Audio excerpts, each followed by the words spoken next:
Okay, or you might have presidents in some countries, the ministers, mayors, councillors. I mean, all of those people that will actually make policies and decisions and implement whatever Parliament says. So there's a link between this. Okay? Whatever the Parliament says, these executive authorities, they're the ones who actually have to execute it and administer it. They have the administration.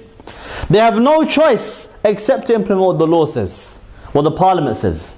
The Prime Minister can't just make up his own laws whenever he likes. Okay, that's not how it works in democracy. Okay, or even in many other types of government. So prime ministers, presidents, ministers, the mayors don't go into authority and they just say, okay, look, I'll do what I want. You may think that Lutfur Rahman in Tawal Hamlis is implementing Sharia. He's not. He's implementing what Parliament says. He's implementing man-made laws. Okay, don't be confused by his name. Okay, I know the EDL probably think he is. They think he's implementing Sharia. He's laid down the Iraqi laws, they say, in London. No, he implements the parliamentary law. Whatever the law in Parliament says, they implement it here. Okay, they're the ones who implement whatever Parliament says. And if the Parliament changes its mind, they have to change their mind, because they take their laws from Parliament. They don't take it from themselves. They don't decide it themselves. Okay, so these are the executive authorities. And then you have the judicial authorities. They are the courts, the judges, okay, the magistrates and so on. All of them, crown courts, all of them, they do the same job. Their job is to remove disputes. When the people, they dispute over with each other, okay, they go to the court, and the courts, what do you think? They just make up the ruling as they go along? No, they have to take whatever the Parliament says. So they must judge by the law of Parliament. So this is the real authority, the legislative authority. That is the one who makes the laws. And the courts judge by those laws. And even sometimes the judge will say, look, I disagree with it, but that's what the law says. And they have to judge by it. They have no choice. And then when somebody appeals, they go to the House of Lords to change the law, so then they can overturn the court's decision. Why? Because the judge can't go outside the laws. When they want to sentence you, they go by whatever the law says, he can sentence you. Minimum, maximum, set by the law. They don't have any other choice besides that. Okay? So that's how the authority works. These three types of authority. Okay? So in a democracy, the people make the laws, and the people implement the laws of the people. Okay? So the laws of the people, by the people, for the people. It will be all three of them. In the Sharia, in Islam, the legislative authority is Allah subhanahu wa ta'ala alone, exclusively. There's no way for anybody to make laws except for Allah. No way for you to make laws except for Allah. Only Allah makes laws. And the people who have the executive authority, they are who? Is the Khalifa, his governors, the walis.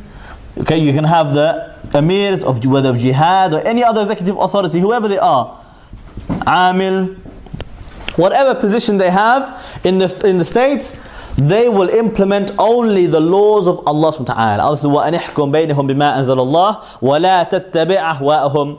Rule and judge by whatever Allah revealed, and don't follow their desires. Allah left no room for you to say we will follow different laws, only the laws of Allah subhanahu wa ta'ala.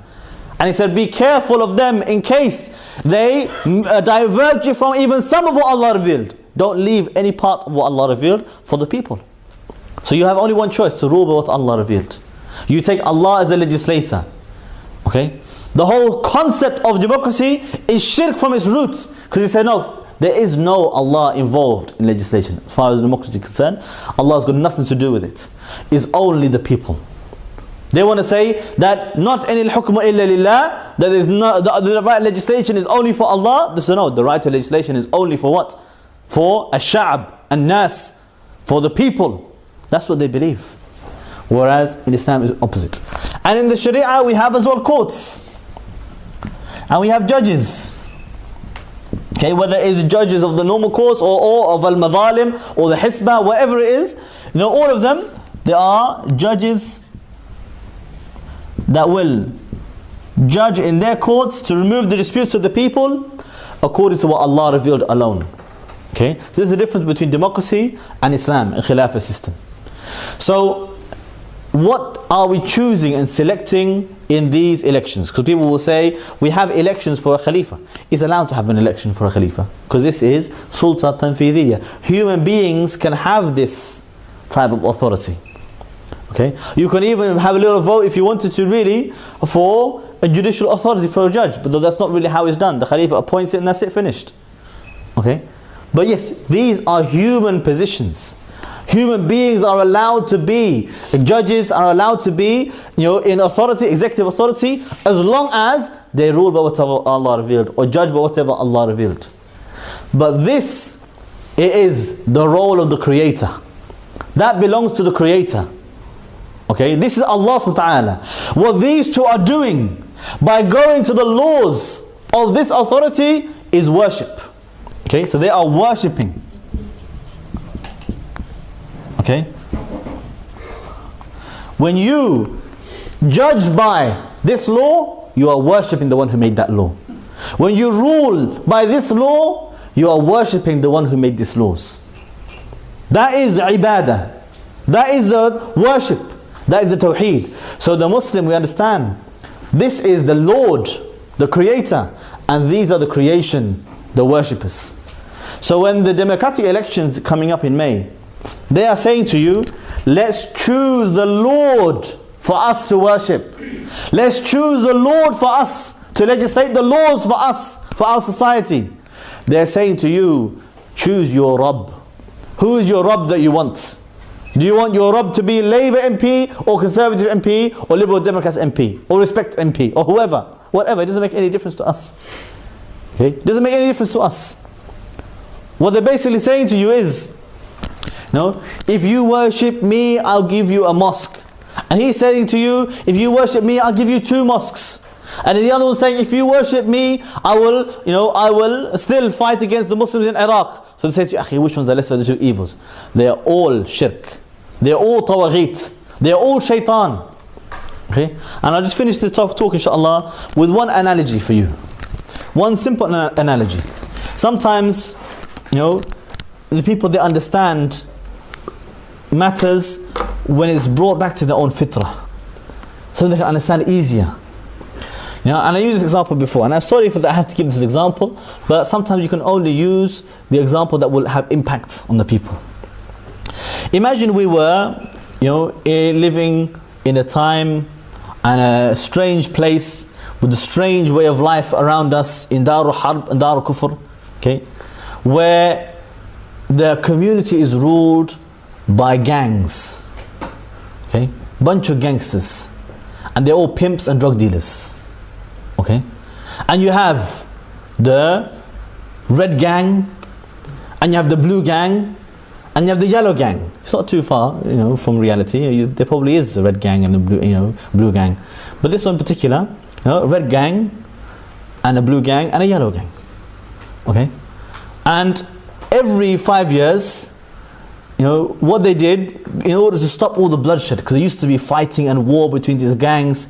So they said, look, instead of having all this bloodshed, what we'll do is every 5 years we'll allow the people to choose which gang could be in charge of the drugs and the prostitutes in the area. Okay? And then nobody will fight, everybody will just accept and obey them. So all the gangs agreed. So they went door to door. And they asked everybody in the community, which gang do you want to, deal the drugs in the area and to pimp all the girls in the area? What do you think? Red, blue, or yellow? And along came, one, very, what can you say, westernized Muslim, mashallah, moderate chocolate Muslim. He wanted to join one of the gangs, and he started knocking on the doors, and he said, look, I'm Muslim, I've started my own new green gang. Okay, we wear turbans when we deal out drugs.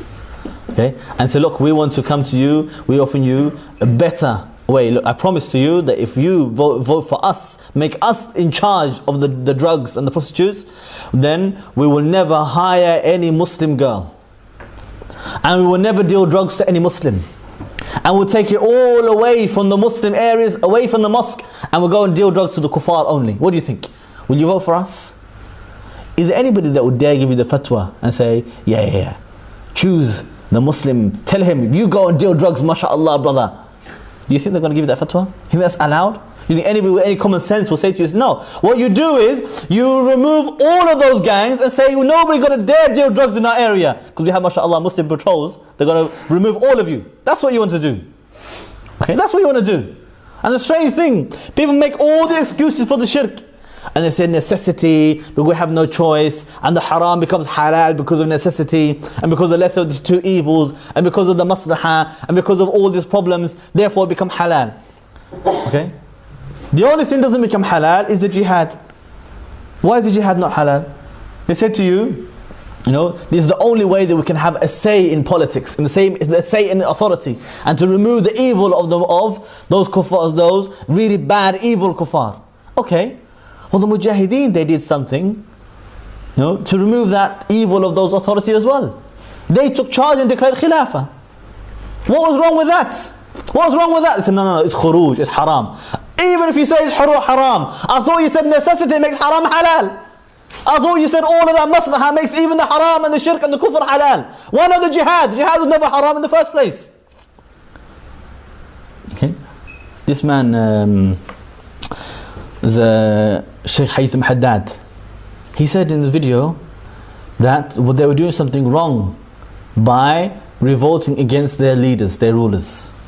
We're talking about Dawla. Which rulers exactly were they revolting against? Bashar Assad? Nur or Nuri al-Maliki? Which one of them was Muslim in the first place? Both of them Kafir Asli. This one Nusayri, this one Rafidi. You say to me that no one's supposed to rise against those rulers?